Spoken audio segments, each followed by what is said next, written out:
तो बहुत बहुत नमस्कार आप सब बच्चों को। आज 15 मिनट सीरीज में हम एक नया टॉपिक करने जा रहे हैं। टॉपिक का नाम है universe and solar system.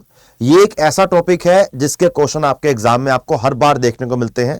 Geography का ये एक टॉपिक रहेगा और इस टॉपिक से आपके एग्जाम में एक या दो क्वेश्चन हर टाइप के एग्जाम में, चाहे आपका वो एसएससी हो, रेलवेज हो, दिल्ली पुलिस हो, सीडीएस हो, इवन यूपीएससी के अंदर भी आपको इस टॉपिक से क्वेश्चन देखने को मिलते हैं। टॉपिक का नाम है universe and solar system. Geography का ये one of the most important topics में से एक टॉपिक है, राइट। चलिए तो शुरुआत करेंगे यूनिवर्स के बारे में। पहले ये हमारा एक आपके सामने सोलर सिस्टम है, जहां पर हमारा सन जो सोलर सिस्टम के सेंटर में है, and this is the star, central star या सेंट्रल मास, आप जो चाहे बोल सकते हो, हमारे सोलर सिस्टम का। और फिर सन के चारों तरफ 8 प्लैनेट्स रिवॉल्व करते हैं, सन के चारों तरफ चक्कर लगाते हैं, ठीक है। जैसे mercury, Venus, Earth, Mars, Jupiter, Saturn, Uranus और उसके बाद नेपच्यून। यहां पर आपको प्लूटो देखने को मिल रहा है, लेकिन प्लूटो एक प्लैनेट नहीं है। प्लूटो पहले एक प्लैनेट था, लेकिन अब प्लूटो को हम प्लैनेट में कंसीडर नहीं करते। So in our solar system we have 1 sun and 8 planets. साथ साथ हमारे सौर मंडल में, सोलर सिस्टम में एस्टेरॉइड्स पाए जाते हैं, जिनको हम माइनर प्लैनेट, माइनर स्टार, छोटा ग्रह, क्षुद्र ग्रह के नाम से जानते हैं। जब नेपच्यून यानी कि आखिरी प्लैनेट के हम बाहर निकलते हैं तो हमें यहां पर क्यूपर बेल्ट देखने को मिलती है। इस क्यूपर बेल्ट में हमें कॉमेट्स पाए जाते हैं, राइट। तो स्टार्टिंग में थोड़ा समझने का ट्राई करेंगे कि व्हाट इज दिस। तो हमारा पहला प्लैनेट है मरकरी, फिर Venus, earth and then Mars. आपको यहां पर एक ये एस्टेरॉइड बेल्ट देखने को मिल रही होगी। तो बेसिकली एस्टेरॉइड होता क्या है? एस्टेरॉइड्स वो सेलेस्टियल या हेवनली बॉडीज हैं जो आपके यूनिवर्स के अंदर, सोलर सिस्टम के अंदर पाई जाती हैं, लेकिन वो प्लैनेट से छोटी है और मिटियोर से या मेटेरॉइड से बड़ी है, राइट। तो अब क्वेश्चन एग्जाम में आता है कि एस्टेरॉइड्स सबसे ज्यादा मात्रा में कहां पाए जाते हैं। So first of all we have to understand, ये जो हमारे एस्टेरॉइड्स है ये भी सूरज का गोल गोल चक्कर लगा रहे हैं। चाहे एस्टेरॉइड्स हो या फिर कॉमेट्स हो, दोनों ही सूरज का गोल गोल चक्कर लगा रहे हैं प्लैनेट्स की तरह, राइट। अब एक होती है एस्टेरॉइड बेल्ट। तो एग्जाम में क्वेश्चन आता है कि एस्टेरॉइड बेल्ट कहां पाई जाती है। Asteroid belt Mars and Jupiter के बीच में पाई जाती है। Asteroid belt Mars and Jupiter के बीच के अंदर पाई जाती है। एंड ये क्वेश्चन कई बार एग्जाम में आ चुका है, ठीक है। फिर आपके होते हैं एंड में कॉमेट्स।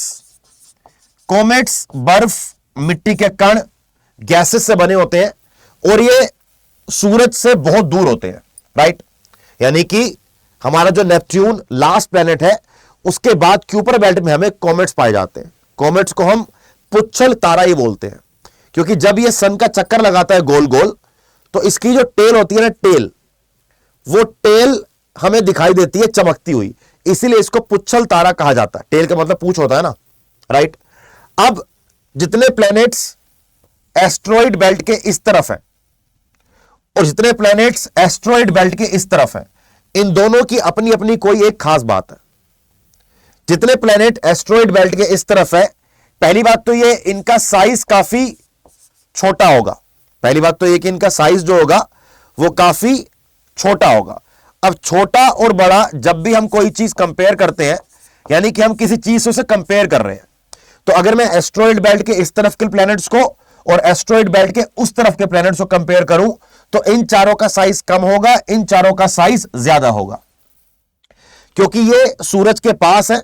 सूरज की ग्रेविटी की वजह से इनके चारों तरफ एटमॉस्फेयर कम होता है, इनके चारों तरफ एटमॉस्फेयर ज्यादा होता है, इसलिए इनका साइज कम है और इनका साइज ज्यादा है। एस्टेरॉइड बेल्ट के इस तरफ वाले प्लैनेट्स को हम रॉकी प्लैनेट्स के नाम से भी, रॉकी प्लैनेट्स के नाम से भी जानते हैं, टेरेस्ट्रियल प्लैनेट्स के नाम से भी जानते हैं। साथ साथ हम इनको अर्थ लाइक प्लैनेट्स के नाम से भी जानते हैं। एस्टेरॉइड बेल्ट के इस तरफ वाले प्लैनेट्स को हम गैसियस प्लैनेट बोलते हैं और इन प्लैनेट्स को हम जुपिटर लाइक प्लैनेट्स और जोवियन प्लेनेट के नाम से भी, मैं लिखता हूं आपका नाम ये वाला, एग्जाम में कई बार आता है, हम इनको जोवियन प्लैनेट्स के नाम से भी जानते हैं, राइट। तो ये रहा आपका एक सोलर सिस्टम का बेसिक। इसके बाद हम स्टार्ट करेंगे the most important MCQs related to universe and solar system, right. अगर आपको कोई भी डाउट हो तो आप कमेंट बॉक्स में डाउट पूछ सकते हो, राइट। चलिए, तो पहला question, which planet is known as watery planet, कि वॉटरी प्लैनेट किसे कहा जाता है? तो right answer is definitely earth is the 100% correct answer. But why? जब हम अर्थ को सोलर सिस्टम में, यूनिवर्स में जाकर देखें तो हमें अर्थ इस प्रकार की दिखाई देती है। जैसे कि हम लोग जानते हैं कि धरती पर, अगर मैं वाटर की बात करूं तो 71% एरिया वाटर से घिरा हुआ है, और वाटर की वजह से हमारे इस प्लेनेट को ब्लू प्लेनेट और वाटरी प्लेनेट दोनों के नाम से जाना जाता है, राइट। तो पहले क्वेश्चन का हमारा आंसर हुआ, the right answer is B. चलिए अगला क्वेश्चन, आइए बच्चे। In order to their distance from the sun, which of the following planets lie between Mars and Uranus? अगर हम सूरज से लेकर लास्ट प्लैनेट तक जाए, नेपच्यून तक जाए, तो इनमें से कौन से प्लैनेट है जो आपको मार्स और यूरेनस के बीच में पाए जाएंगे? तो पहले हमारा यहां पर आ जाएगा सन, फिर आपका मरकरी, वीनस और अर्थ, ठीक है। इनके बाद आपका आएगा मार्स। तो अगर इन तीनों में से कोई भी प्लेनेट आपको यहां दिया हो तो उसे काट दीजिए। तो भैया अर्थ दिया हुआ है, अर्थ को यहां पर हम काट देंगे, ठीक है। तो mercury, Venus, Earth, Mars, Jupiter, Saturn, Uranus और उसके बाद नेपच्यून।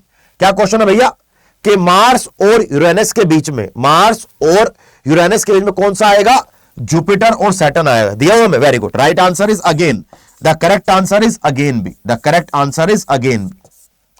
3-4 बार जब आप इसको बार बार लिखेंगे कि Mercury, Venus, Earth, Mars, Jupiter, Saturn, Uranus, Neptune, आपको ये सारे के सारे प्लैनेट्स जैसे मुझे रटे हुए हैं आपको भी रट जाएंगे, और आपको भी ये याद करने जरूरी है आपके एग्जाम के लिए। चलिए अगला क्वेश्चन, मिल्की वे गैलेक्सी सबसे पहली बार किसके द्वारा देखी गई थी? मैं आपको इस क्वेश्चन का आंसर करने के लिए केवल 10 सेकंड दूंगा। 1, 2, 3, 4, 5, 6, 7, 8, 9 और 10। अब आप लोगों को पता लग जाएगा किसने आंसर सही दिया, किसने आंसर गलत दिया। And yes, the correct answer is Galileo is the correct answer. थोड़ा सा पढ़ेंगे इसके बारे में। Galileo was the first to see the Milky Way galaxy in 1610 as individual stars through the telescope. जब हम टेलीस्कोप की बात करते हैं तो टेलीस्कोप के इन्वेंशन के अंदर भी गैलीलियो का नाम आता है, और गैलीलियो इतना फेमस साइंटिस्ट है कि एविएशन इंडस्ट्री में गैलीलियो एक सॉफ्टवेयर है जिसकी मदद से टिकटिंग बुक होती है, जिसकी मदद से एविएशन इंडस्ट्री में जीपीएस का भी काम लिया जाता है। यानी कि अगर आपका कोई मित्र, आपका कोई दोस्त किसी ऐसे कॉल सेंटर में, बीपीओ में, किसी एविएशन सेक्टर की किसी कंपनी से, इंडिगो के अंदर अगर काम करता होगा, तो आप उनसे पूछ सकते हैं। गैलीलियो एक सॉफ्टवेयर भी है एविएशन इंडस्ट्री से रिलेटेड, राइट। चलिए अगला question, Halley's comet appears in the period of, Halley's comet या धूमकेतु धरती में कितने सालों के बाद देखा जाता है? तो right answer is 76 years is the correct answer. Right answer is 76 years is the correct answer. आप लोगों से मेरा यहां पर क्वेश्चन रहेगा, आप मुझे कमेंट बॉक्स में आंसर करेंगे कि लास्ट टाइम धरती से ये हेलिस कॉमेट कब देखा गया था? लास्ट टाइम धरती से ये हेलिस कॉमेट कब देखा गया था? आप मुझे इसका आंसर देंगे कमेंट बॉक्स में, राइट। चलिए इसके बाद कॉमेट होता क्या है यह जानना बहुत जरूरी है।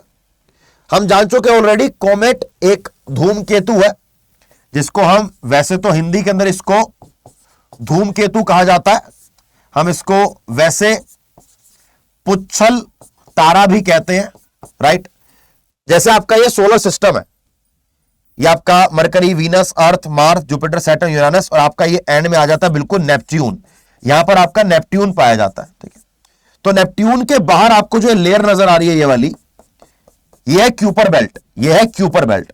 इस क्यूपर बेल्ट के अंदर आपको लाखों करोड़ों कॉमेट्स पाए जाते हैं। बेसिकली कॉमेट्स आइस, डस्ट और गैसेस से बने होते हैं, राइट। जब ये, अब देख रहे आपको ये भी देखो सूरज का चारों तरफ का चक्कर लगा रहे हैं ये भी, तो जब ये सूरज के चारों तरफ का चक्कर लगाते हैं तो ये भी गैसेस को रिलीज करते हैं, राइट। चलिए अगला क्वेश्चन, आइए बच्चों। The largest of the planet, solar system में टोटल 8 प्लैनेट्स है, उनमें से लार्जेस्ट प्लैनेट कौन सा है? हमने पढ़कर आए हैं अभी कि मरकरी, वीनस, अर्थ, मार्स, जो जुपिटर बेल्ट के इस तरफ वाले प्लैनेट्स हैं वो हमारे छोटे प्लैनेट्स हैं, और जुपिटर बेल्ट के इस तरफ वाले प्लैनेट यानी कि बाहर वाले प्लैनेट्स जिनको हम आउटर प्लैनेट्स भी कहते हैं वो हमारे बड़े प्लैनेट्स हैं। लेकिन उनमें से भी the largest planet is Jupiter, is the largest planet of our solar system, right. चलिए अगला question. Who of the following discovered the laws of planetary orbits? जैसे कि हम लोग जानते हैं कि हमारे जो सारे प्लैनेट्स हैं वो सन के चारों तरफ एक ऑर्बिट में गोल गोल चक्कर लगा रहे हैं, रिवॉल्व कर रहे हैं। इवन हमारे एस्ट्रॉइड्स भी, इवन हमारे कूपर बेल्ट के अंदर हमारे जो कॉमेट्स हैं वो भी सूरज के चारों तरफ ऑर्बिट में अपने एक पर्टिकुलर ऑर्बिट के अंदर चारों तरफ का चक्कर लगा रहे हैं, राइट। प्लूटो को भी इसलिए हटाया गया था एज अ प्लैनेट क्योंकि वो अपने जो ऑर्बिट का चक्कर लगा रहा था उसका ऑर्बिट बाकी प्लैनेट के ऑर्बिट से मैच नहीं खाता था, इसलिए उसकी रिसर्च नहीं कर सकते थे, उसके आसपास के एरिया क्लियर समझ नहीं आते थे, इसलिए उसको एक ड्वार्फ प्लैनेट के अंदर डाल दिया गया, राइट। तो right answer is Johannes Kepler is the correct answer. Johannes Kepler is the correct answer. Why it is correct answer? There is a explanation behind this and this is the explanation. In astronomy, Kepler's law of planetary motions published by Johannes Kepler in between 1609 to 1619 describe the orbit of planets around a sun। एक Kepler's law of planetary motion था जिन्होंने यह बताया गया कि जो हमारे सारे प्लैनेट्स हैं वो सन के चारों तरफ चक्कर लगाते हैं, एक ऑर्बिट के अंदर सन के चारों तरफ घूमते हैं। अगर देखो मजे की बात है कि अगर आप हमारे पुराने वेदास में, पुराणास में अगर आप ये चीजें पढ़ोगे तो आपको रियलाइज होगा कि हमने ये बातें अपने टेक्स्ट में, सेक्रेड टेक्स्ट्स में या हमारे फिलोसॉफिकल टेक्स्ट के अंदर, हमारी पुरानी किताबों के अंदर ऑलरेडी हम लोग लिख चुके हैं। जैसे हनुमान चालीसा के अंदर धरती और सूरज की जो दूरी है वो ऑलरेडी एक चौपाई की तरह लिखी हुई है, लेकिन हमने अपनी चीजों को रेलेवेंस को खो दिया और हमने वेस्टर्न चीजों को ज्यादा मानना चालू कर दिया, इसलिए इनका महत्व दुनिया में ज्यादा है, हमारे वालों का महत्व कम है। जैसे कि आपने कभी मूवी देखी होगी, एक ओपनहाइमर करके मूवी आई थी जहां पे हमने परमाणु बम की बात करी थी, तो उसके अंदर भी ये बताया गया कि जिसने परमाणु बम बनाया था उस परमाणु बम के लिए उन्होंने क्या करा था, इंडिया के ही काफी सारे सेक्रेड टेक्स्ट को, महाभारत को पढ़ा था, राइट। चलिए अगला क्वेश्चन।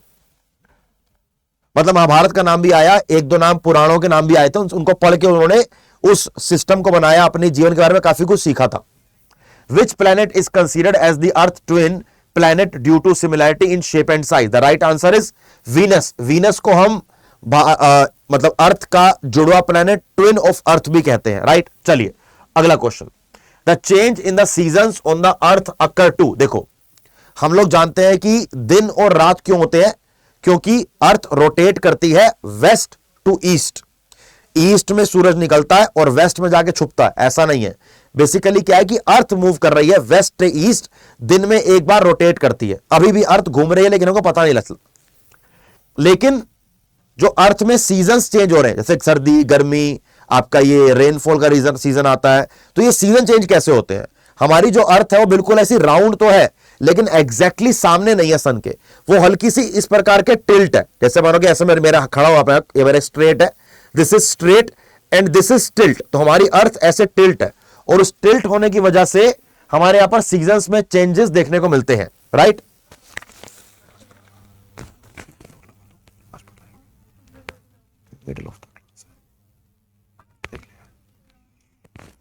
एंड यस, अगर हम इसकी बात करते हैं तो यहां पर हमें देखने को मिलेगा the axis of the rotation of the earth is tilted, the earth is tilted with respect to the plane of its orbit. यानी कि जो अर्थ का ऑर्बिट है वो सन के रिस्पेक्ट में हल्का सा ऐसे टिल्ट है, और टिल्ट होने की वजह से ही आपको मौसम में या सीजन्स में चेंज देखने को मिलता है।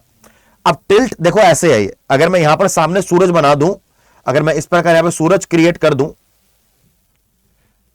तो यहां पर आपको दिख रहा है कि अर्थ स्ट्रेट नहीं है, अर्थ टिल्ट तरीके से ऐसे रोटेशन कर रहा है।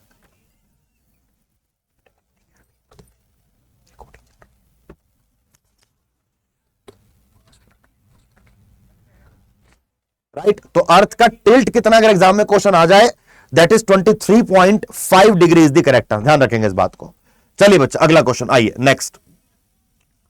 9 the 4 largest planet of the solar system in descending order are. अगर हम सोलर सिस्टम के प्लैनेट्स की बात करें कि 4 बड़े प्लैनेट्स का नाम बताइए गिरते क्रम में, यानी घटते क्रम में, पहले सबसे बड़ा, फिर उससे छोटा, फिर उससे छोटा, फिर उससे छोटा। मैं बहुत सिंपल बताऊंगा आपको, हमारे जो आउटर प्लैनेट्स है उनका आंसर होगा Jupiter, Saturn, Uranus and Neptune is the correct answer, because Jupiter is the largest planet और उसके बाद जो हमारे सारे प्लैनेट लिखे हुए हैं वो गिरते क्रम में है। राइट, ध्यान रखेंगे। Option number C is 100% correct है। राइट, चलिए इसी के साथ साथ हमारी क्लास का अगला क्वेश्चन ये रहा आपके सामने। Which of the planet is the nearest to the Earth. Earth का सबसे क्लोजेस्ट प्लैनेट कौन सा है? अगर मैं सूरज के बिल्कुल स्ट्रेट लाइन में सारे प्लैनेट्स को लगा दूं तो हमारा करेक्ट आंसर निकलकर आएगा Venus. And according to NCERT and according to previous year papers, Venus is the correct answer. लेकिन अभी रिसेंटली एक नई रिसर्च आई है कि अगर हम अर्थ के पूरे चक्कर को देखें तो मरकरी एवरेज टाइम में अर्थ के सबसे नियरेस्ट रहता है, बट हम सेफ साइड लेकर चलेंगे, हम आंसर लगाएंगे Venus, because Venus is the correct answer. Right, इसी के साथ साथ अभी एसएससी जीडी की वैकेंसी आने वाली है, दिल्ली पुलिस की वैकेंसी चल रही है, अभी आपका स्टेनोग्राफर का एग्जाम चल रहा है, अगले साल आपका सीजीएल, सीएचएसएल सारे एग्जाम्स आएंगे। अगर हमारे साथ जुड़कर इन सारे एग्जाम्स की तैयारी करना चाहते हो तो आपके लिए एक बेस्ट तरीका है कि आप एसएससी का महापैक में जुड़ सकते हो। एसएससी के महापैक के अंदर आपको सारी चीजें मिल जाती हैं, live class, recorded class, test series, हमारे doubt classes, handwritten notes, e books, यानी कि आपको एग्जाम को पास करने के लिए आपको जो जो चीजें चाहिए वो सारी आपको मिल जाएंगी। अगर आप एनआरए सीईटी को लेकर कंफ्यूज हो तो उसके अंदर भी जो पैटर्न आएगा एग्जैक्टली वो एसएससी के महापैक के अंदर उसी तरीके से पढ़ाया जा रहा है। तो आप मेरा कोड